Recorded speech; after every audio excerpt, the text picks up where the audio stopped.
Assalamualaikum warahmatullahi wabarakatuh. Alhamdulillahilladzi hadana lihada wa ma kunna linahtadiya laula an hadanallah. Ashhadu an la ilaha illallah wahdahu la syarikalah wa ashhadu anna Muhammadan abduhu wa rasuluhu alladzi la nabiyya ba'dah. Allahumma sholli wa sallim wa barik ala nabiyyina Muhammadin wa ala alihi wa ashabihi ajma'in, amma ba'du. Ayyuhal hadirun, usikum wa iyaya bitaqwallah faqad fazal muttaqun. Qala Allahu ta'ala fil Qur'anil Karim, a'udzu billahi minas syaitonir rajim. Ya ayyuhalladzina amanu taqullaha haqqa tuqatih wa la tamutunna illa wa antum muslimun. Ya ayyuhan nasu taqu rabbakum alladzi khalaqakum min nafsin wahidah wa khalaqa minha zawjaha wa bassa minhuma rijalan katsiran wa nisaa wattaqullaha alladzi tasaaluna bihi wal arham innallaha kana 'alaikum raqiba. Wa qala aidan wa ma asabakum min musibatin fabima kasabat aydikum wa ya'fu an katsir wa ma antum bimu'jizina fil ardi wa ma lakum min dunillahi min waliyyin wala nasir. Wa qala Rasulullah sallallahu alaihi wasallam, la yazalul bala'u bil mu'min fi nafsihi wa waladihi wa malihi hatta yalqallaha wa ma alaihi khati'atun. Al hadis au kama qala. Ma'asyiral muslimin, ibu-ibu, bapak-bapak, hadirin wal hadirat, jamaah pengajian rutin Jumat malam Masjid Al-Ikhlas yang berbahagia. Alhamdulillah, sampai malam ini Allah masih memberikan nikmat kepada kita. Nikmat yang berupa kesehatan, nikmat yang berupa kesempatan, lebih-lebih nikmat yang berupa iman. Sehingga kita bisa hadir, kita bisa bertemu di masjid ini dalam rangka untuk melakukan sholat maghrib berjamaah, dalam rangka untuk thalabul ilmi, dalam rangka untuk melakukan sholat isya berjamaah. Dalam sebuah riwayat, Rasulullah Muhammad sallallahu alaihi wasallam pernah bersabda, "Idza ra'aitum ar-rajula ya'tadul masajida fashhadu lahu bil iman." Idza ra'aitum, kata Nabi, apabila kalian melihat ar-rajula, seorang laki-laki, ya'tadul masajida, yang dia itu selalu datang ke masjid, mungkin niatnya untuk pengajian, mungkin niatnya untuk thalabul ilmi, mungkin niatnya untuk melakukan sholat jamaah. Nabi mengatakan, fashhadu lahu bil iman, saksikanlah bahwasanya orang itu adalah orang yang beriman. Mudah-mudahan dengan berkumpulnya kita, dengan bertemunya kita di masjid ini, bisa menjadi sebab kita akan disaksikan oleh Allah, kita akan disaksikan oleh seluruh makhluknya Allah, bahwa kita termasuk hamba Allah yang beriman. Amin, amin, Allahumma amin. Yang kedua, sholawat dan salam mudah-mudahan tetap diberikan kepada junjungan kita Rasulullah Muhammad sallallahu alaihi wasallam. Mudah-mudahan Allah senantiasa membimbing kita, Allah senantiasa memberikan hidayah kepada kita, Allah selalu memberikan pertolongan kepada kita, sehingga kita bisa melakukan sunnah-sunnah beliau, sampai akhir hayat kita.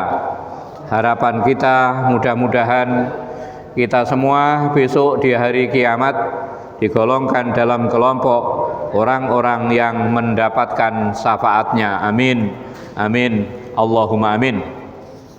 Ibu-ibu, bapak-bapak yang berbahagia, kalau pada hari Jumat kemarin sudah saya sampaikan mengenai keutamaan kalimat istirja, Pak. Jadi pada malam ini temanya adalah mengapa manusia diuji oleh Allah Subhanahu wa taala. Di dalam sebuah riwayat Rasulullah Muhammad sallallahu alaihi wasallam pernah bersabda, la yazalul bala'u bil mu'min. Jadi tidak henti-hentinya ujian itu akan mengenai seorang mukmin. Fi nafsihi, mungkin ujian itu akan mengenai dirinya orang mukmin. Wa waladihi, atau mungkin ujian itu akan mengenai anaknya orang mukmin. Mungkin orang tuanya tidak diuji, Pak, yang diuji anaknya. Mungkin anaknya tidak diuji, yang diuji orang tuanya. Mungkin orang tuanya, mungkin anaknya, wa malahu, mungkin yang diuji adalah harta bendanya. Artinya apa? Yang namanya ujian itu insya Allah akan selalu dialami oleh orang yang beriman. Ibu-ibu, bapak-bapak yang berbahagia, di dalam Al-Quran ada 3 kata, Pak. Ya, ada 3 kata. Insya Allah 3 kata itu konotasinya ujian, Pak. Yang pertama, Allah menyebut dengan kata musibah. Dalam Al-Quran insya Allah disebut sebanyak 14 kali, Pak. Musibah, musibah, musibah. Banyak sekali. Tanya di ayat yang kemarin, idza asobathum musibah wabasyiril mu'minin. Berikan wabasyirish sabirin. Berikan kabar gembira kepada orang-orang yang bersabar. Siapa itu? Alladzina idza asobathum musibah, yaitu orang-orang yang apabila mereka ditimpa musibah, mereka mengatakan inna lillahi wa inna ilaihi rajiun. Jadi yang pertama, Pak, yang pertama Allah menyebut dengan kata musibah. Yang nomor 2 Allah menyebut dengan bahasa atau dengan kata balak, Pak. Misalnya Allah mengatakan wa id najainakum min ali fir'auna yasumunakum su'al adzab yudabbihuna abna'akum wa yastahyuna nisa'akum wa fi dzalikum bala'um mir rabbikum azim. Kemudian yang nomor 3 Allah menyebut dengan bahasa fitnah. Fitnah, misalnya Allah mengatakan ya ayyuhalladzina amanu innama amwalakum wa auladukum fitnah. Wahai orang-orang yang beriman, ketahuilah bahwasanya istrimu, harta bendamu, anak-anakmu itu adalah fitnah. Dados ngeten para bapak, para ibu, kalau musibah, nggih. Jadi musibah itu di dalam Al-Qur'an selalu dikonotasikan kepada sesuatu yang jelek, Pak. Itu namanya musibah. Kalau balak itu kadang napa nggih? Jadi balak itu kadang menyenangkan, kadang tidak. Jadi kalau Allah menyebut dengan bahasa balak, hanya Allah mengatakan wa nabluukum bisarri wal khairi fitnah, dan kami uji mereka. Kami uji mereka, kami coba mereka bil khairi, bisarri dengan yang jelek, wal khairi dan dengan yang baik, fitnatun sebagai ujian. Jadi kalau balak itu konotasinya ada yang baik, ada yang jelek. Yang nomor 3 itu fitnah, Pak. Fitnah itu kalau kita membuka di dalam Al-Quran, kata fitnah itu selalu diidentikan dengan siksa. Misalnya Allah mengatakan Dalam Quran surah Al-Anfal ayat nomor 26, wattaqu fitnatan, dan takutlah kepada fitnah, kepada siksa, alladzi la tusibannal ladzina dzalamu minkum khassah, yang tidak hanya mengenai orang yang jelek-jelek saja. Nggih. Jadi ada kata musibah, ada kata bala, ada kata apa itu fitnah. Kita kembali ke tema, Pak nggih. Mengapa Allah memberikan ujian atau mengapa Allah menguji kepada manusia? Yang pertama, monggo nyencek Pak Bibi nggih, dalam Al-Qur'an surat Surah, Pak. Surat Surah itu surat nomor 42, surat As-Surah atau Surah niku. Surat nomor 42 ayatnya ayat nomor 30. Allah dawuh, a'udzu billahi minas syaitonir rajim. Bismillahirrahmanirrahim. Wa ma asobakum mim musibatin fabima kasabat aidikum wa ya'fu an katsir. Moga Pak. Dan apa saja musibah yang menimpa kamu, maka adalah disebabkan oleh perbuatan tanganmu sendiri, dan Allah memaafkan sebagian besar dari kesalahan-kesalahanmu. Wama, dan apa saja kata Allah, asobakum yang mengenai kalian, yang menimpa kalian, mim musibatin, dari musibah. Jadi musibah apa saja yang mengenai kalian kata Allah, fabima kasabat aidikum, itu disebabkan oleh perbuatan tangan-tangan kalian. Wa ya'fu an katsir, dan yang dimaafkan oleh Allah itu lebih banyak. Ibu-ibu, bapak-bapak, hadirin wal hadirat yang berbahagia, Imam Ali radhiyallahu an pernah mengatakan, jadi ketika dibacakan ayat ini, Ali bin Abi Thalib mengatakan, hadhil ayah arju ayatan fi kitabillahi azza wa jalla. Ini adalah ayat yang sangat mengandung harapan, Pak. Jadi ayat yang sangat mengandung harapan itu ya ayat ini kata Ali. Kenapa? Karena Allah akan menghapus, Pak. Wa idza kana yukaffiru anil anni bil masaib wa ya'fu an katsir. Karena Allah akan menghapus kesalahan-kesalahan manusia dengan musibah. Jadi kesalahan yang dilakukan manusia itu bisa hilang, bisa habis lantaran Allah memberikan musibah. Yang pertama. Yang nomor dua, kesalahan Allah itu yang tidak diberi musibah Allah itu lebih banyak. Jadi taruhlah kita itu punya salah, kita punya salah.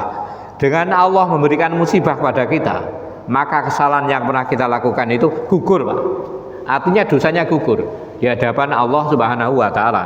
Maka kata Ali bin Abi Thalib, jadi ayat ini adalah ayat yang sangat mengandung harapan.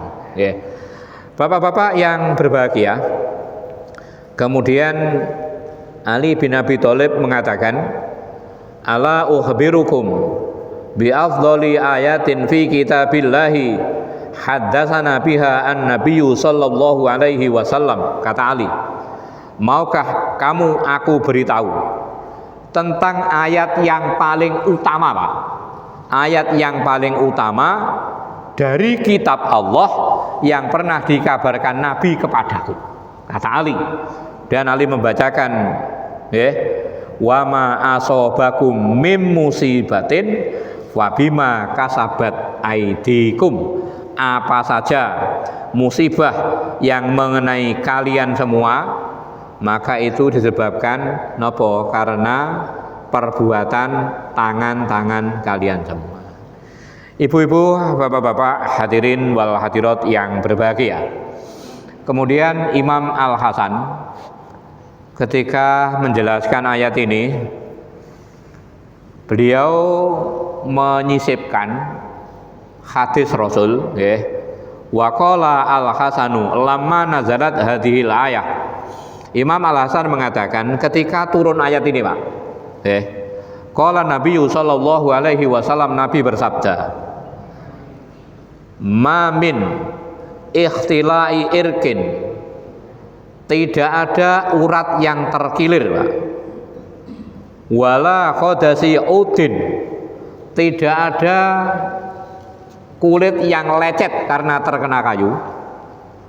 Wala nakabatu hajarin. Tidak ada tangan yang tertusuk oleh batu. Saya ulangi. Tidak ada urat yang terkilir. Tidak ada kulit yang lecet. Tidak ada kulit yang terluka karena tertusuk batu. Illa bidzambin, kecuali karena dosa yang dilakukan. Artinya apa?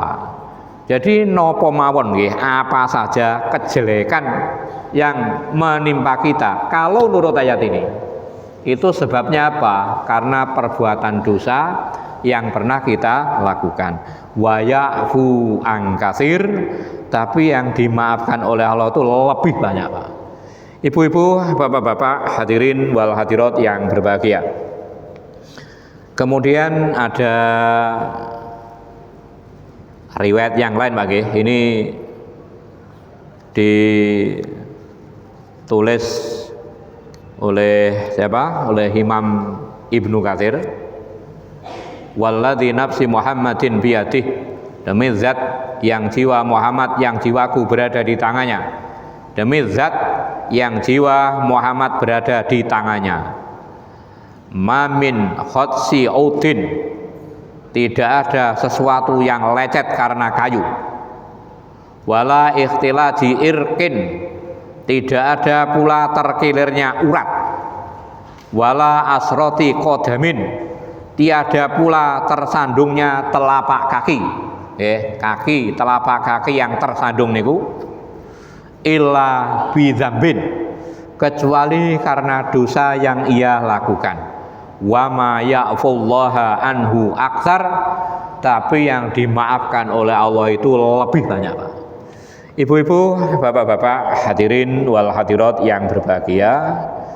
Jadi dalam banyak ayat ini, Pak nggih, dalam banyak ayat ini, dalam hadis-hadis ini Allah menjelaskan bahwa Allah memberikan musibah kepada manusia karena Allah itu ingin menghapus, Allah ingin mengampuni dosa-dosa manusia. Jadi semakin banyak musibah yang dialami, maka semakin banyak napa niku dosa-dosa kita yang diampuni oleh Allah Subhanahu wa taala. Tadi di depan, Pak nggih, sudah saya kutipkan sebuah riwayat. Nabi mengatakan la yazalul bala'u bil mu'min. Jadi yang namanya ujian, yang namanya cobaan itu akan selalu mengenai seorang mukmin, Pak. Fi nafsihi, mungkin yang diuji dirinya sendiri. Kan wonten, Pak, orang sakit tidak sembuh-sembuh nih. Saya punya guru di Kediri, sakit 20 tahun, Pak. 20 tahun. Jadi dia kena stroke selama 20 tahun. 5 tahun mulai sejak Covid sampai kemarin tidak sobah. Jadi mulai Covid kemarin sampai sekarang dia itu hanya jadi kembangnya amben. Dia sakitnya itu sudah 20 tahun, Pak. Dengan bisa bayangkan sakit selama 20 tahun. Atau wawaladi, atau ujian itu mengenai anaknya. Banyak orang tua yang hartanya habis gara-gara nopo? Ngobatnya anak, Pak. Jadi orang tuanya sehat, ayahnya sehat, ibunya sehat, tapi anaknya sakit tidak sembuh-sembuh. Mungkin ada orang yang nopo niku sakit melelahir itu, Pak. Jadi mungkin yang diuji itu orang tuanya, mungkin yang diuji anaknya, wama lihi, mungkin yang diuji harta bendanya, Pak. Orang tuanya sehat, anaknya sehat, harta bendanya habis, kan banyak gitu, banyak. Kenapa Allah memberikan ujian dan seperti itu? Allah mengatakan hatta yalqallaha wa ma alaihi khati'atun. Orang diuji supaya ketika orang itu besok datang kepada Allah, dosanya habis, Pak. Makanya Allah memberikan ujian kepada manusia itu, tujuan yang pertama itu adalah untuk menghapus kesalahan umat manusia. Tapi dalam ayat ini Allah mengatakan wa ya'fu an katsir. Tapi yang dimaafkan Allah itu lebih banyak, Pak. Artinya apa? Tidak semua perbuatan salah yang kita lakukan itu oleh Allah langsung diberi cobaan. Jadi memang ada perbuatan yang kita lakukan, kesalahan yang kita lakukan diganti dengan cobaan ada. Tapi yang dimaafkan Allah lebih banyak, Pak. Coba cek dalam Al-Quran surat Fatir, Pak. Surat Fatir itu surat nomor 35. Ayatnya ayat nomor 45.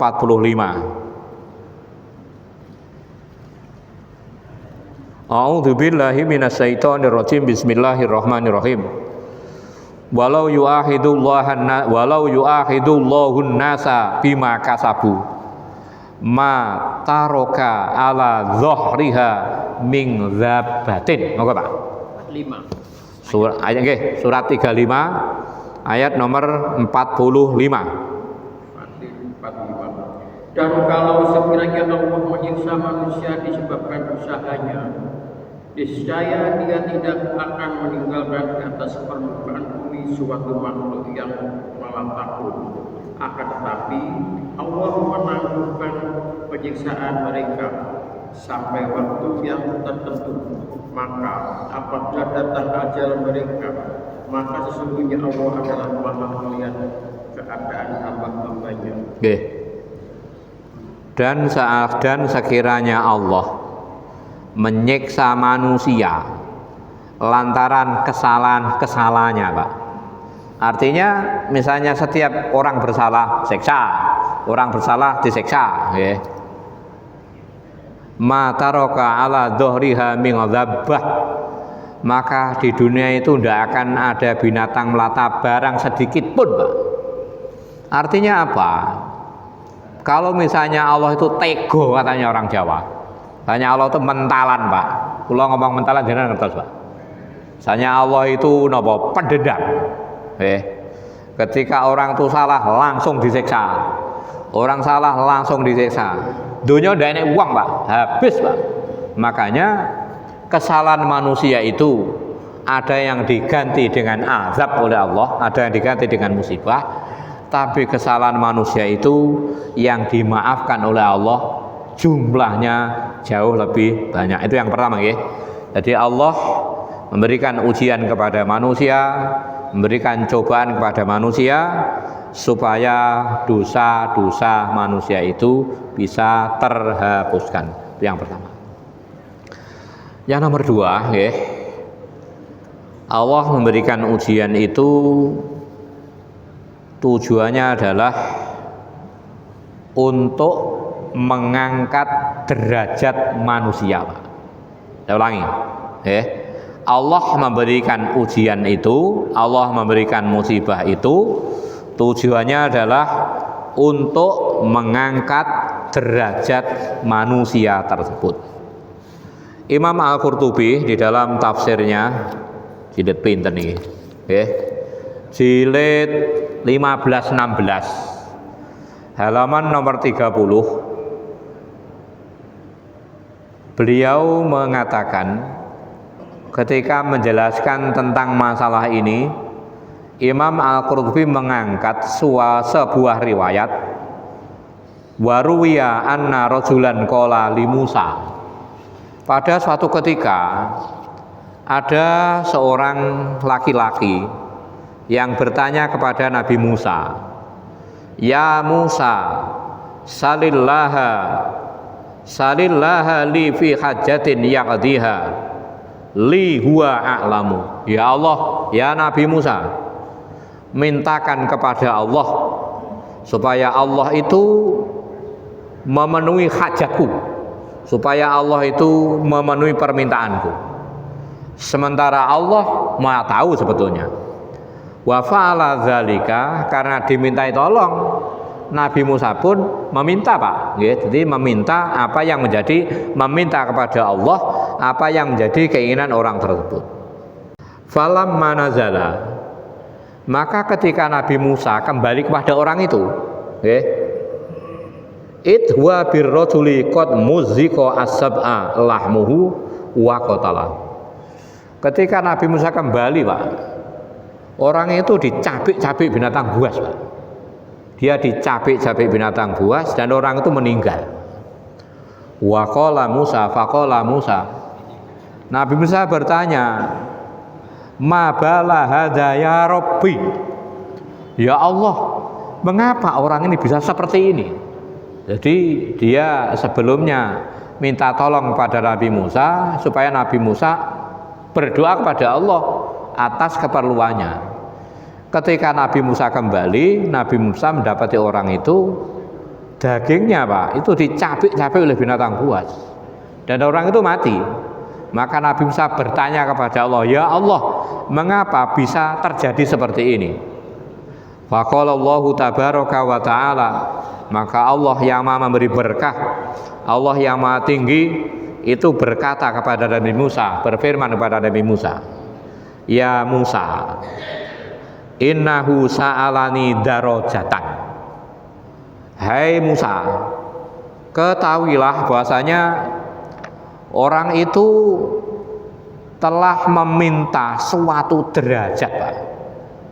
Hai Musa, ketahuilah bahwasanya orang itu telah meminta suatu derajat, tapi amal yang ia lakukan itu tidak nyampe, Pak.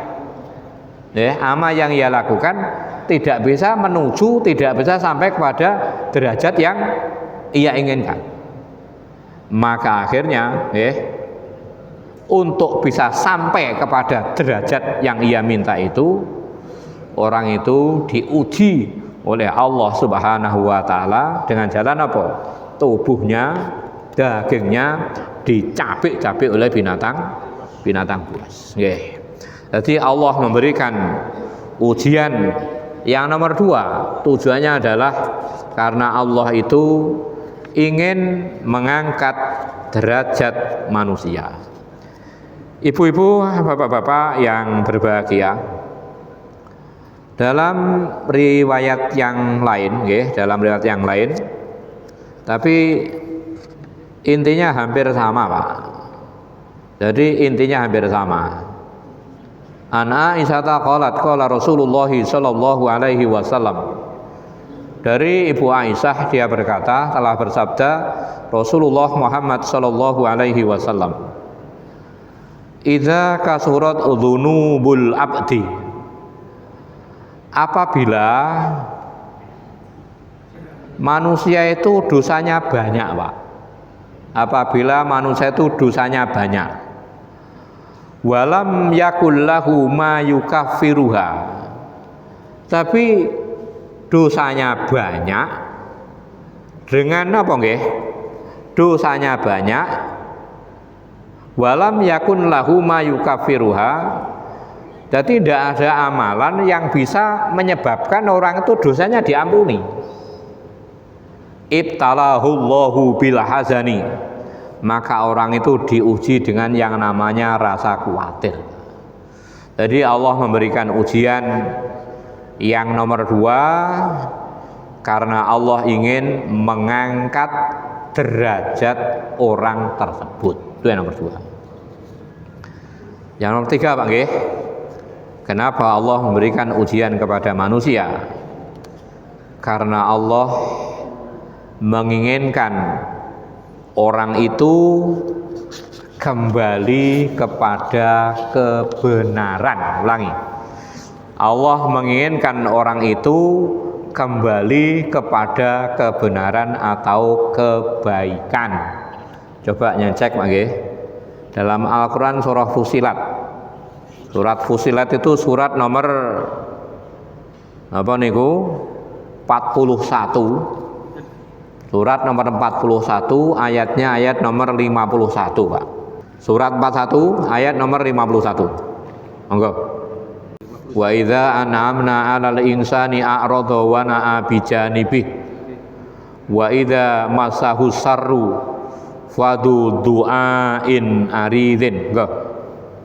Dan apabila kami memberikan nikmat kepada manusia, ia berpaling dan menjauhkan diri. Tetapi apabila ia diterima malapetaka, maka ia banyak berdoa. Oke. Apabila manusia diberikan nikmat, Pak, mungkin anaknya manut-manut, keluarganya sakinah, rezekinya lancar, itu rata-rata orang itu kan berpaling, Pak. Lali, Pak. Jadi ketika orang itu diberikan kenikmatan, orang itu rata-rata jauh dari Allah, berpaling dari Allah. Wa idza massahu sarru. Tetapi ketika orang itu diberikan kejelekan, diberikan ujian, Pak, fadul du'ain arid, maka orang itu banyak berdoa. Monggo kita tidak usah menyalahkan orang lain, kita sendiri, Pak. Ketika kita sedang punya masalah, jadi ketika kita sedang punya masalah, kita berdoa itu kan kaya renek pedote to, Pak. Malam berdoa, siang berdoa, sore berdoa, wis ndak berhentinya, Pak. Tapi ketika ujian, cobaan itu sudah diangkat, kita kaya lali, Pak. Itu umat manusia, Pak. Coba cek lagi, Pak, nggih. Dalam Al-Qur'an surat Yunus, Pak, nggih. Ingat saya ayatnya ayat nomor 12. Jadi itu memang modelnya manusia niku nggih. Ngoten niku. Surat Yunus, surat nomor 10. Ayatnya saya ingat saya ayat nomor 12. Wa idza massal insana dzurru da'ana li jambihi aw qa'idan aw qa'ima. Surat 10 nggih, surat 10 namanya surat Yunus, ayatnya ayat nomor 12. Monggo, Pak, langsung mau artine. Apabila manusia ditimpa bahaya, dia berdoa kepada kami dalam keadaan berbaring, duduk atau berdiri. Tetapi setelah kami hilangkan bahaya itu darinya, ia kembali melalui jalannya yang sesat, seolah-olah dia tidak pernah berdoa kepada kami untuk menghilangkan bahaya yang telah menimpanya. Begitulah orang-orang yang melampaui batas itu memandang baik apa yang telah memberikan saja. Oke. Apabila manusia ditimpa kemudorotan, mungkin yang kayaknya tidak mboten lancar, anaknya mboten manut, kena PHK. Artinya ketika manusia itu terkena musibah, Pak, ditimpa kejelekan, da'ana li jambihi au qa'idan au qa'ima. Manusia itu berdoa dalam keadaan berbaring, dalam keadaan duduk, dalam keadaan berdiri. Pendek kata, ndonga mboten pedhot, Pak. Jadi ketika manusia ditimpa apa? Kejelekan-kejelekan itu. Falamma kasafna anhu dzurrahu. Tetapi ketika ujiannya itu sudah kami cabut, kami angkat, kata Allah, marra ka'allam yatuna ila dzurrim masah. Orang itu seakan-akan lupa, Pak. Seakan-akan dia tidak pernah terkena musibah, dia seakan-akan tidak pernah berdoa sama sekali. Jadi Allah memberikan musibah kepada manusia. Yang nomor 3 tujuannya supaya manusia itu kembali kepada kebenaran. Yang nomor 4, Pak, nomor 4. Allah memberikan ujian kepada manusia supaya manusia itu tidak putus asa. Saya ulangi. Allah memberikan ujian kepada manusia supaya manusia itu tidak putus asa. Oke. Coba nyecek dalam Al-Qur'an surah Al-Hadid surat nomor 57 ayatnya ayat nomor 22 dan 23. Surat nomor 57 namanya surah Al-Hadid, ayatnya ayat nomor 22 sampai 23. Ma asoba mim musibatin fil ardi wala fi anfusikum illa fi kitabim min qabli an nabra'aha Inna dzalika 'alallahi yasir. Bacanya 23 mawon, Pak. Nggih, 23 mawon. Go. Al-Hadid 23. Kami jelaskan yang demikian itu supaya kamu jangan berduka cita terhadap apa yang luput dari kamu, dan supaya kamu jangan terlalu gembira terhadap apa yang diberikan Allah kepadamu. Dan Allah tidak menyukai setiap orang yang sombong lagi membanggakan diri. Likai la ta'su ala ma fatakum, supaya kalian tidak bersedih hati atas apa-apa yang kamu luput, yang kamu tidak dapat mendapatkannya. Wala tafrahu bima atakum, supaya kamu tidak terlalu gembira dengan apa yang kamu peroleh. Wallahu la yuhibbu kulla mukhtalin fakhur. Allah tidak menyukai orang yang sombong dan orang yang membanggakan diri. Artinya ngeten, Pak nggih. Ketika orang itu menyadari bahwa semua yang terjadi itu telah ditentukan oleh Allah. Ulangi. Ketika orang menyadari bahwa semua yang terjadi, semua yang ia alami itu sudah digariskan, sudah ditakdirkan oleh Allah, maka ketika orang itu luput, Pak, dia tidak berhasil, insya Allah tidak putus asa. Jadi ketika orang itu ketika orang itu mungkin tidak berhasil, dia gagal, dia menyadari bahwa yang namanya kegagalan itu sudah ditentukan, saya naik ketentuan nih, Pak. Maka insya Allah orang itu tidak berputus asa. Sebaliknya, ketika orang menyadari, ketika orang sedang berhasil dan dia menyadari bahwa yang namanya keberhasilan yang ia peroleh itu sudah ditentukan, Pak, maka orang itu tidak menjadi orang yang sombong. Orang putus asa itu karena apa? Karena orang itu seakan-akan, Pak, dia mengingkari takdir.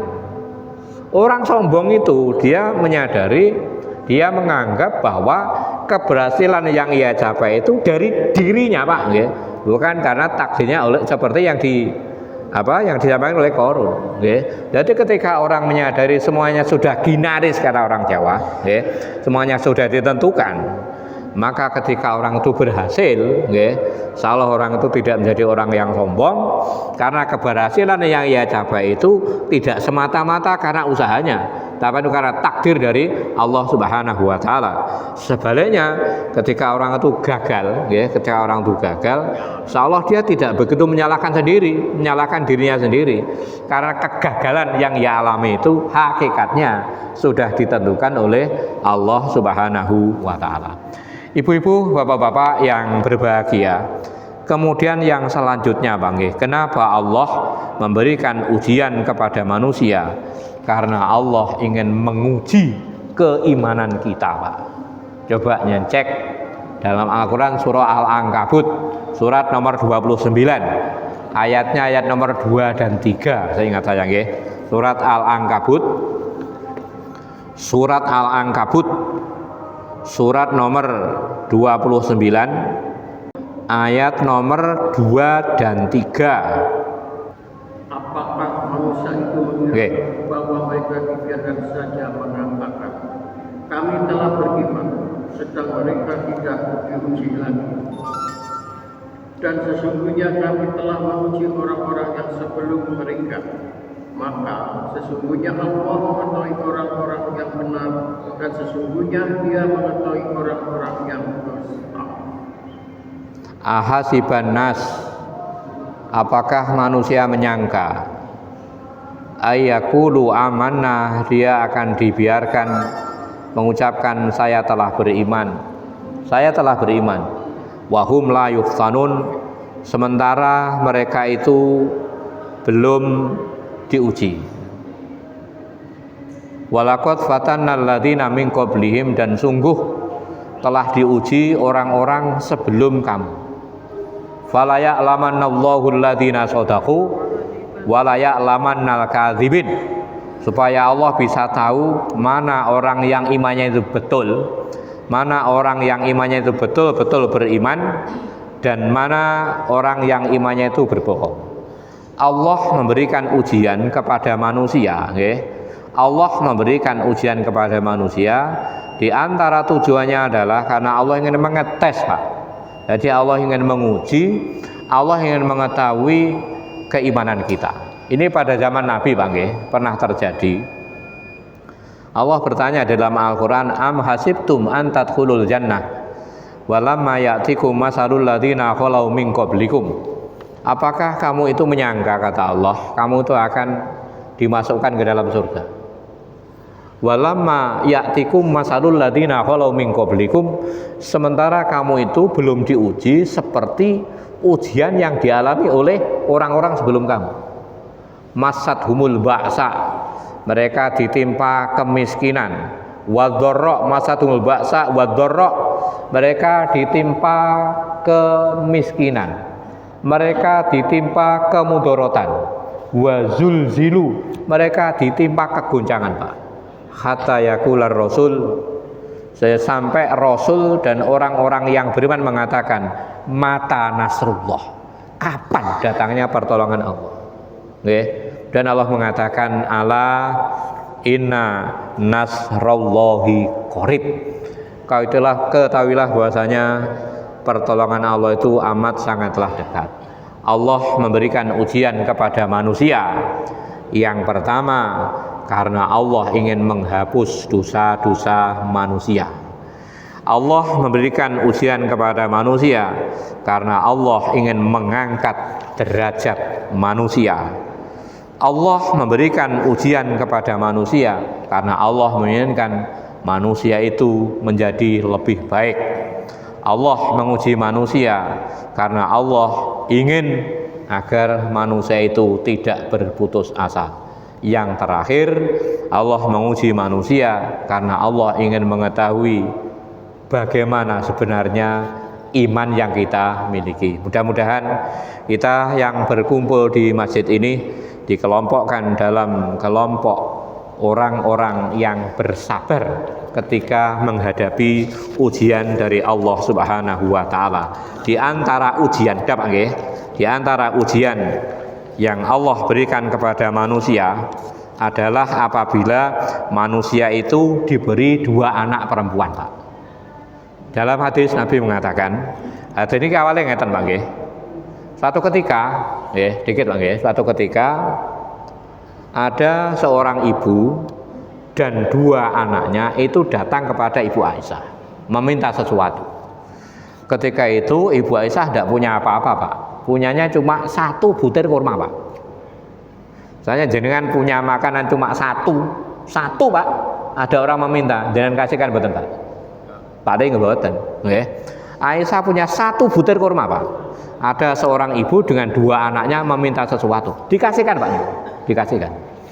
Kemudian 1 butir kurma itu oleh ibunya dibelah menjadi 2, diberikan kepada 2 anaknya Pak, diberikan kepada 2 anaknya. Kemudian ketika itu Rasulullah datang Pak, Rasulullah datang, Rasulullah datang. Apa yang ia alami itu diceritakan kepada Kanjeng Nabi.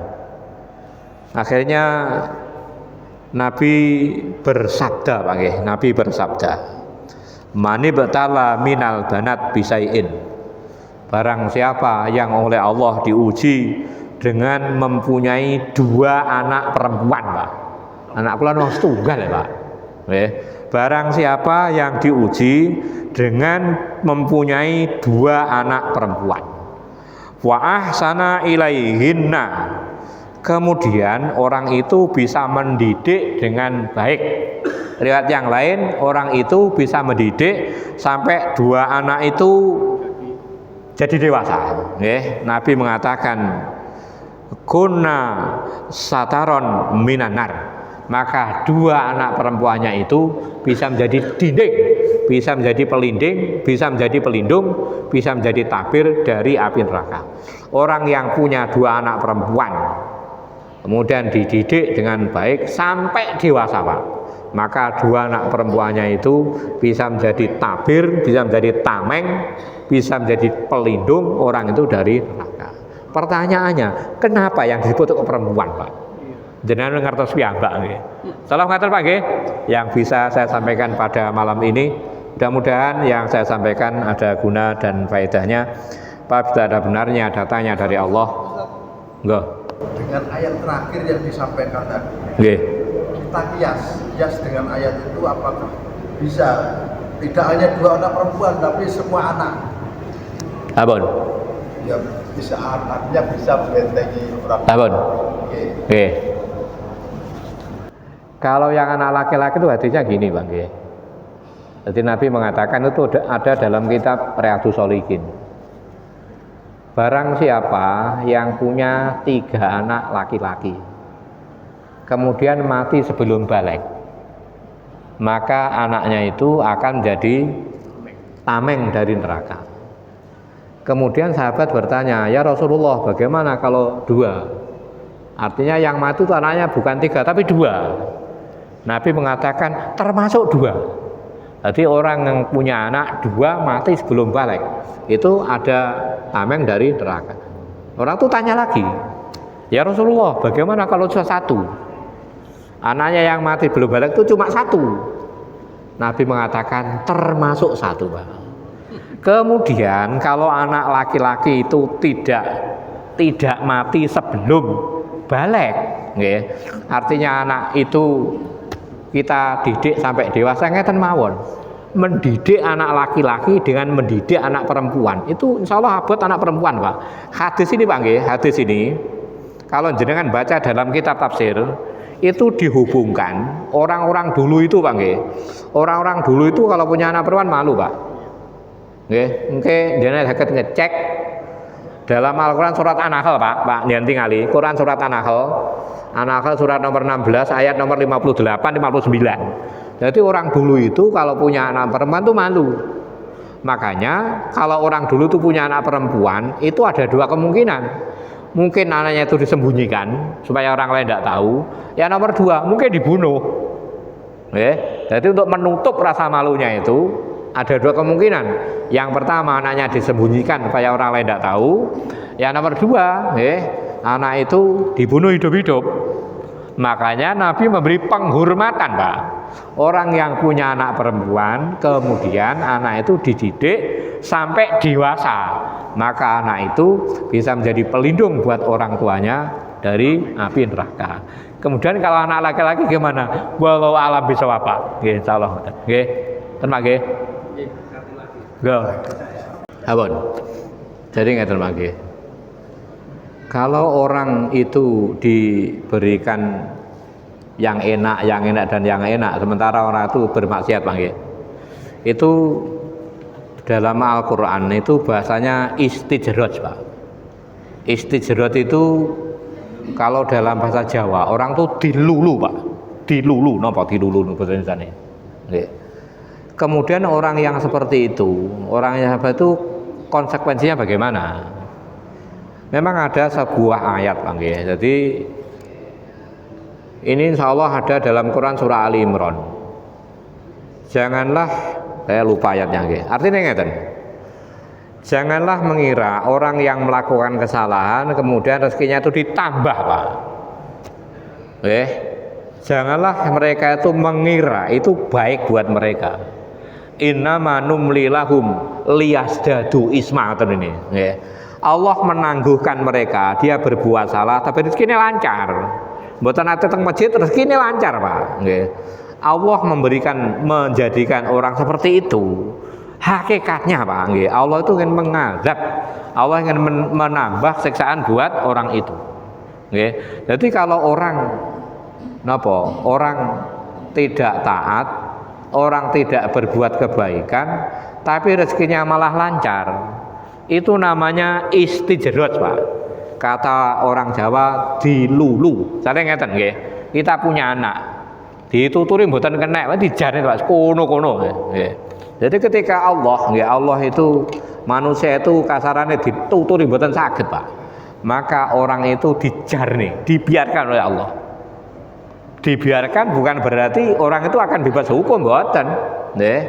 Jadi supaya siksa yang dialami orang itu lebih dahsyat, Pak. Makanya dalam ayat Allah mengatakan janganlah mereka itu mengira mereka wama antum bimu'jizin. Janganlah mereka itu mengira mereka akan luput. Makanya betul, Pak, katanya Zainuddin MZ, saya ingat. Kenapa dalam Islam itu ada hari akhirat? Misalnya Pak, jadi misalnya tidak ada kehidupan akhirat, orang-orang yang di dunia melakukan kesalahan, sementara mereka belum mendapatkan siksa, kok penak tuh Pak? Gitu. Makanya dalam Islam itu ada kehidupan akhirat.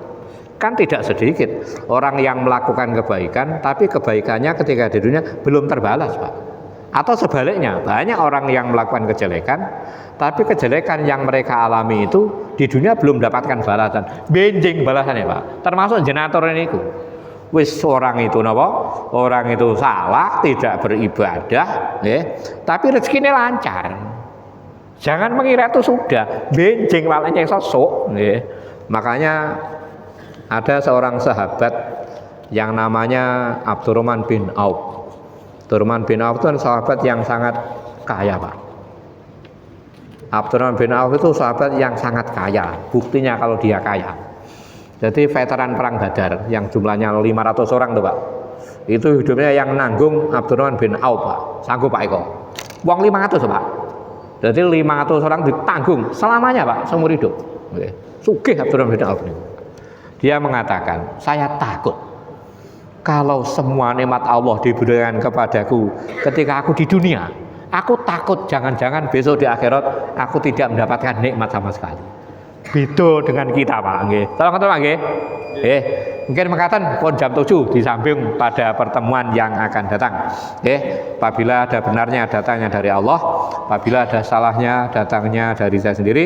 Moga kita tutup dengan doa kafaratul majlis. Subhanakallahumma wa bihamdika asyhadu an la ilaha illa anta astaghfiruka wa atubu ilaik wal afu minkum wa akhiran. Assalamualaikum warahmatullahi wabarakatuh.